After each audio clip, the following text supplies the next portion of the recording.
اعوذ باللہ من الشیطان الرجیم بسم اللہ الرحمن الرحیم الحمدللہ رب العالمین الرحمن الرحیم مالک یوم الدین صدق اللہ العظیم۔ میں گواہی دیتا ہوں کہ اللہ ایک ہے اور وہی عبادت کے لائق ہے، اور وہ تمام مخلوق کا پالنے والا خالق، مالک اور رازق بھی ہے، اور میں اس بات کی گواہی دیتا ہوں کہ محمد مصطفیٰ احمد مجتبیٰ رسول عربی صلی اللہ علیہ وسلم اللہ رب العزت کے بندے اور آخری رسول ہیں، اور خاتم النبیین بھی ہیں، اور ہم سب لوگوں کا، تمام امت مسلمہ کا یہ عقیدہ ہے کہ وہ رحمت للعالمین بھی ہیں۔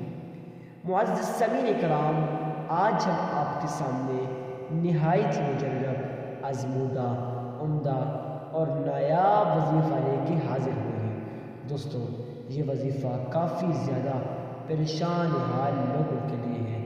یہ وظیفہ ان لوگوں کے لیے ہے جو لوگ اکثر سوالات کرتے ہیں، جو لوگ اکثر یہ کہتے ہیں کہ پلیز ہمیں کوئی ایسا وظیفہ بتا دیں، پلیز ہمیں کوئی ایسی دعا بتا دیں کہ جس دعا کو ہم پڑھیں تو ہماری تمام مصیبتیں حل ہو جائیں، ہماری تمام ٹینشنیں حل ہو جائیں۔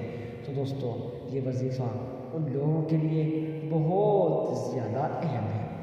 کافی زیادہ لوگ یہ سوال کرتے ہیں، کافی زیادہ لوگ اس بارے میں سوال کرتے ہیں کہ حضرت ہمارے وظیفے قبول نہیں ہوتے، حضرت ہماری دعائیں قبول نہیں ہوتی، کون سی ایسی وجہ ہے کہ جس سے ہماری دعائیں قبول نہیں ہوتی؟ تو معزز سامعین کرام، وہ ایک ہی وجہ ہے، وہ ایک خاص وجہ ہے کہ وہ لوگ اس درود ابراہیمی کو اور اس وظیفے کو صحیح اخلاص نیت کے ساتھ، خلوص نیت کے ساتھ نہیں پڑھتے۔ معزز سامعین کرام، اگر آپ اس کو اس طرح پڑھ لیں، استغفار کو اس طرح پڑھ لیں کہ جیسے ہم آپ کو بتائیں گے، یقین مانے اس کی تمام زندگی بدل جائے گی، اس کی تمام حاجتیں پوری ہو جائیں گی۔ اگر کوئی شخص اخلاص نیت کے ساتھ، خلوص نیت کے ساتھ اگر یہ وظیفہ پڑھ لیتا ہے تو اس کی زندگی کیا، اس کی تقدیر بدل جائے گی، اس کی نصیب اور مقدر کے بند تالے کھل جائیں گے۔ معزز سامعین کرام، آپ نے بھی اسی طرح یہ وظیفہ پڑھ لینا ہے۔ آپ نے سب سے پہلے اللہ کے حضور صدقہ دے دینا ہے۔ اب صدقہ دینا کتنا ہے، صدقہ دینا کس کو ہے، اور آپ نے صدقہ دے دیا، اب صدقہ دینے سے کیا ہوگا؟ معزز سامعین کرام، صدقہ دینے سے آپ کی تمام مصیبتیں، آپ کی تمام حاجتیں حل ہو جائیں گی۔ اگر آپ اخلاص نیت کے ساتھ، خلوص نیت کے ساتھ صدقہ دیں گے تو یقین جانیں آپ کی تمام حاجتیں حل ہو جائیں گی۔ اب جب آپ صدقہ دیں تو صدقہ دینا کتنا ہے؟ آپ نے اپنی استطاعت کے مطابق صدقہ دینا ہے، آپ کی جتنی بھی استطاعت ہو۔ اگر آپ کی استطاعت 1 روپے اور 1 آنے کی بھی ہے، آپ وہ بھی اللہ کی راہ میں خرچ کریں، اس میں شرمانے کی کیا بات ہے؟ کیونکہ میرے اللہ قرآن کریم فرقان حمید کے اندر ارشاد فرماتے ہیں، جو شخص اللہ کی رضا کی خاطر، خالصتاً اللہ کی رضا کی خاطر اگر وہ 1 کھجور کا دانہ بھی دے دے، یقین جانیں اس کی تمام پریشانیاں، اس کی تمام حاجتیں حل ہو جاتی ہیں۔ اور جو شخص اگر دکھاوے کی نسبت سے، ریاکاری کی نسبت سے اگر وہ لاکھوں کیا اربوں اور کھربوں روپے بھی خرچ کرے تو اس میں شرمانے کی کیا بات ہے؟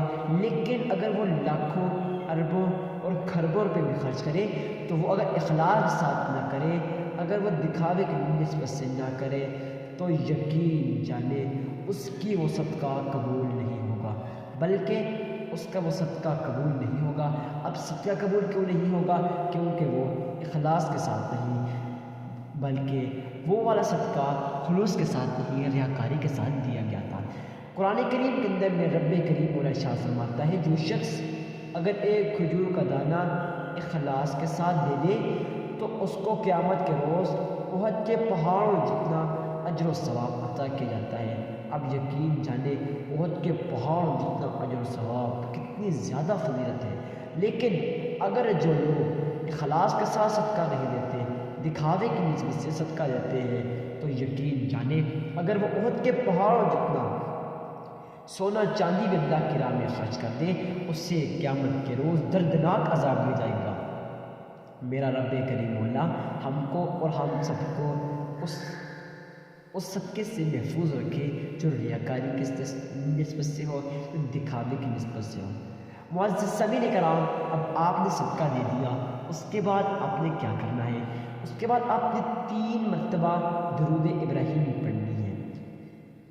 اللہم صلی علی محمد وعلی آل محمد کما صلیت علی ابراہیم وعلی آل ابراہیم انک حمید مجید۔ اللہم بارک علی محمد وعلی آل محمد کما بارکت علی ابراہیم وعلی آل ابراہیم انک حمید مجید۔ آپ نے یہ 3 مرتبہ درود ابراہیمی کو پڑھ لینا ہے۔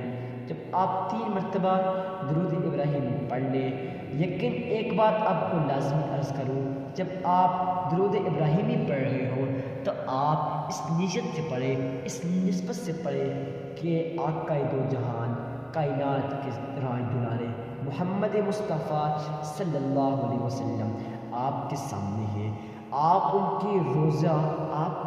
کے روزے کے سامنے کھڑے ہیں، اور آپ نے روزہ رسول کی جالیوں کو تھامے ہوئے پکڑا ہے، آپ نے روزہ رسول کی جالیوں کو پکڑا ہوا ہے۔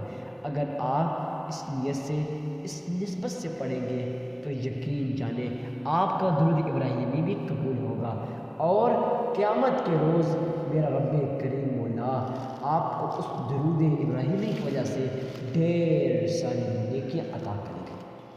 معزز سامعین کرام، آپ نے اب درود ابراہیمی پڑھ لیا، اور پڑھنا کتنی بار ہے؟ آپ نے 3 مرتبہ درود ابراہیمی پڑھنا ہے۔ اس کے بعد آپ نے وہ نایاب تصویر، وہ مجرب تصویر استغفر اللہ استغفر اللہ، آپ نے 313 مرتبہ یا 1033 مرتبہ پڑھنا ہے۔ اگر 1033 مرتبہ پڑھ لیں تو بیسٹ ہوگا۔ اس کے بعد پھر آپ نے 3 مرتبہ درود ابراہیمی پڑھ لینا ہے۔ دوستو، آپ کا یہ وظیفہ مکمل ہو جائے گا۔ اس کے بعد ابھی مکمل اتنا نہیں ہوا، پہلے 3 مرتبہ درود ابراہیمی پڑھا، اس کے بعد پھر 1033 مرتبہ آپ نے پڑھ دیا استغفر اللہ، اس کے بعد پھر آپ نے 3 مرتبہ درود ابراہیمی پڑھ لینا ہے۔ اب آپ کا یہ وظیفہ مکمل ہو جائے گا۔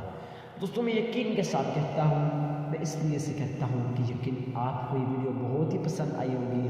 ویڈیو کو ثواب کی نیت سے صدقہ جاریہ سمجھ کر شیئر کرنا مت بھولیے گا، کیونکہ شیئر کیا تو اس شیئر کرنے سے آپ کے کسی مسلمان بھائی کی زندگی بدل جائے، اس کی تقدیر بدل جائے، یقین جانے وہ سارا اجر و ثواب آپ کے عمل نامہ میں لکھ دیا جائے گا۔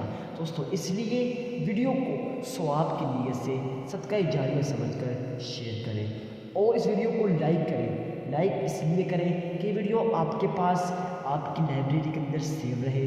جب آپ کے پاس سیو رہے گی تو آپ کوئی بھی وقت، کسی بھی وقت اس ویڈیو کو، جب بھی آپ کو وظیفہ کی ضرورت ہو، آپ اس کو پڑھ لیں۔ والسلام۔